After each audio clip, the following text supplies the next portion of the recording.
Speaker, আমি দুঃখ প্রকাশ করছি, কয়েকবার মাই লর্ড বলে ফেলেছি। ওকালতি করতে করতে মাননীয় স্পিকার আসলে এটা চলে আসে মুখে। I am really sorry for that. আমাদের আসলে 13-14 সেই সময়টা একটি খুব অবশ্যই খুব ক্রাইসিস মোমেন্ট আমাদের সকলে গিয়েছে। মাননীয় সংসদ সদস্য, আপনাকে অসংখ্য ধন্যবাদ এই প্রশ্নটা করার জন্য।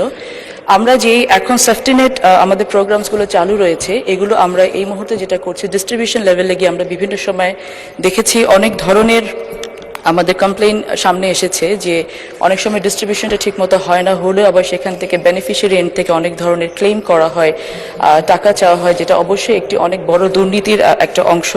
সো আমরা চেষ্টা করব আমাদের মন্ত্রণালয়ের পক্ষ থেকে ডিস্ট্রিবিউশন এন্ডটাকে যতটুকু স্বচ্ছতার পর্যায়ে নিয়ে আসা যায়, এবং ভাতাটাকে আরও টাকা বাড়ানো হবে কিনা এই বিষয়টা আমাদেরকে একটু সিদ্ধান্ত নিতে হবে। কারণ এই মুহূর্তে আমরা ফ্যামিলি কার্ড নামে আরেকটি অনেক বড় প্রোগ্রাম হাতে নিয়েছি।